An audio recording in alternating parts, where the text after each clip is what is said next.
Todos nosotros deberíamos agradar a Dios. La pregunta es, ¿qué podríamos hacer para hacerlo? Hoy día vamos a ver en nuestra lección de que hay un escriba que se acerca y le pregunta, Señor, ¿cuál es el primer mandamiento de todos? ¿Cuál sería su respuesta? Yo creo que muchos de nosotros, de alguna manera, esa respuesta la sabemos.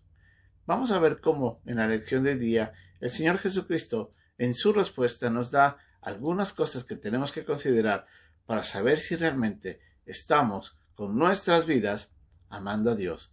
Es nuestra lección de hoy día, en un momento con Dios.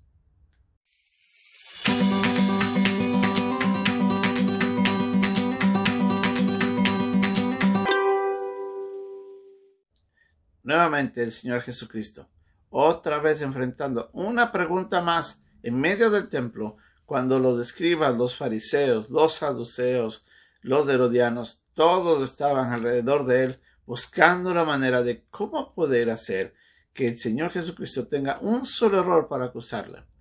Lamentablemente ellos estaban fallando porque desconocían de que siendo Dios, Él no iba a fallar.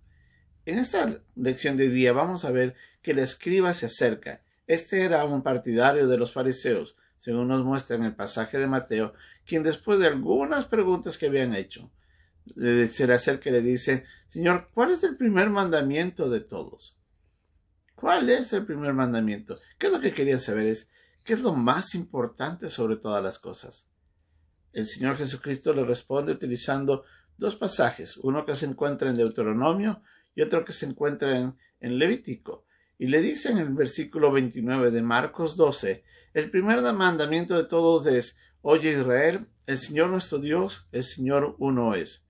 Con este versículo, iniciando, comienza a decirle que lo más importante, en primer lugar, para poder comenzar a agradar a Dios, es reconocer que Él es Dios. Vemos en el versículo que dice, oye Israel, el Señor nuestro Dios, el Señor uno es. En otras palabras, le estaba diciendo, tienes que reconocer que solamente hay un Dios. En la vida de algunos de nosotros existen algunos dioses. Y me refiero no a una deidad como tal, sino de que nosotros adoramos o vamos en pos de ciertas cosas que no es Dios. El reconocer de que tenemos un solo Dios y Él ante todo tenemos que agradarle, es la primera parte para nosotros poder amar a Dios como debería. La palabra Señor quiere decir Él es el dueño de todo. Entonces tenemos que reconocer que Dios es el dueño absoluto de todo, aún de mi propia vida. Algunos de nosotros nos amamos a nosotros mismos más que a nadie. Y es ahí donde también tenemos un gran problema. ¿Cómo saber de que yo estoy amando, que estoy reconociendo a Dios sobre todas las cosas? Tengo que reconocer de que mi vida depende de Él, de que todo lo que existe es de Él y que todo lo que está aquí es para honrarlo a Él. Reconocer de que no hay nadie más. No hay nada ni nadie que debería interponerse en mi vida, que yo debo vivir con el concepto de que solamente ante Él debo agradar. Eso es lo primero. Lo segundo es que nos tenemos que amarle.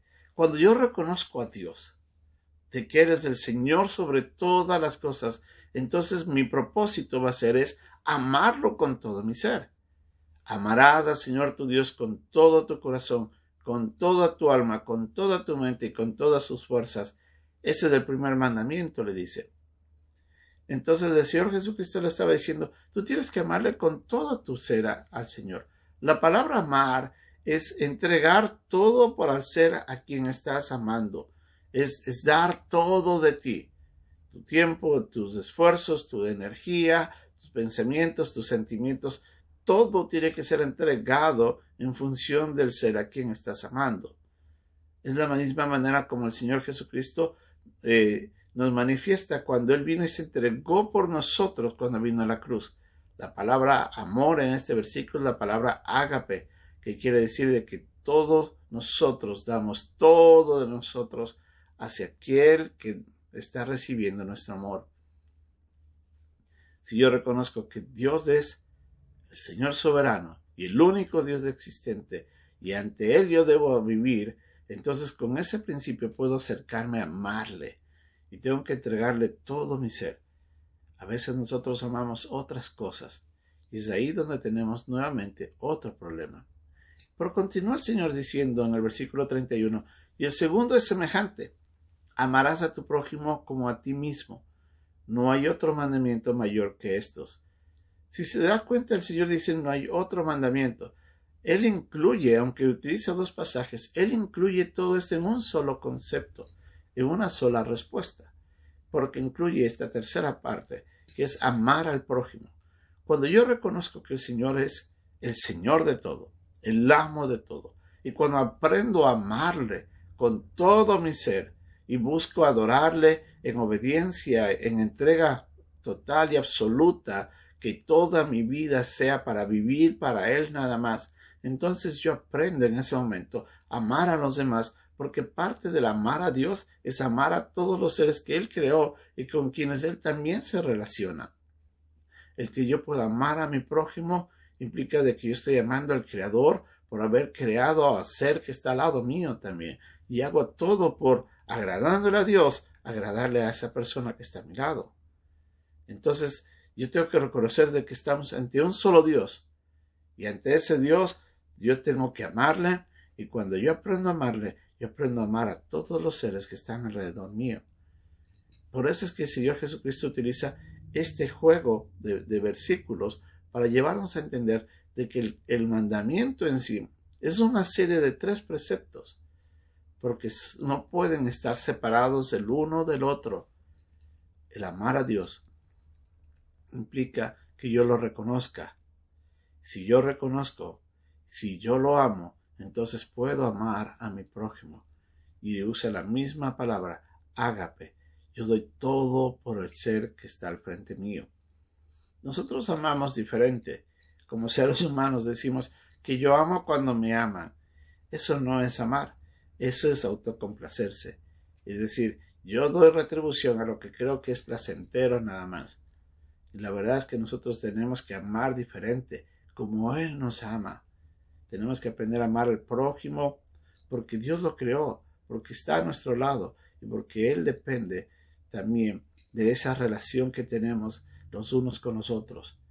Cuando yo amo a mi prójimo, le estoy dando gracias también a Dios que ha creado a otros seres igual que yo. Y sí, muchos de nosotros podemos ser pecadores y muchos podrán hacer mucho daño. Por eso no implica que yo no pueda amarle. El amar es una decisión. No es un sentimiento que aflora nada más como respuesta de la acción de otros. Ese es el pensamiento que el mundo enseña. El verdadero amor es entregado. Cuando el Señor Jesucristo le da esa respuesta al escriba, el escriba ya no sabía ni qué decir, porque el Señor acabó de describirle exactamente que todo eso es lo más importante. Y el mismo escriba le dice, Señor, todo lo que tú has dicho es cierto. Esto es más que todos los holocaustos y sacrificios. Los holocaustos y los sacrificios eran las cosas que ellos hacían para agradar a Dios. Traían ofrendas, hacían ceremonias, oraciones y toda esa vida de religiosidad que el pueblo de Israel tenía, que lo hacían en forma de adoración a Dios, era muy valioso. Pero aquí dice, el mismo escriba dice, todo lo que te acabo de decir es más importante que cualquier vida religiosa que nosotros podamos vivir.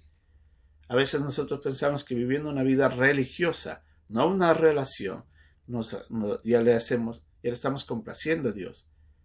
Debe ser contrario. Nuestra vida de religiosidad, o nuestra religión, por decirlo así, debe ser basada en una relación del reconocimiento a Dios, del amor a Dios y de nuestro amor al prójimo. Y vamos a ver cómo toda nuestra vida es influenciada de buena manera por esto. Que Dios nos ayude a cumplir ese primer y grande mandamiento.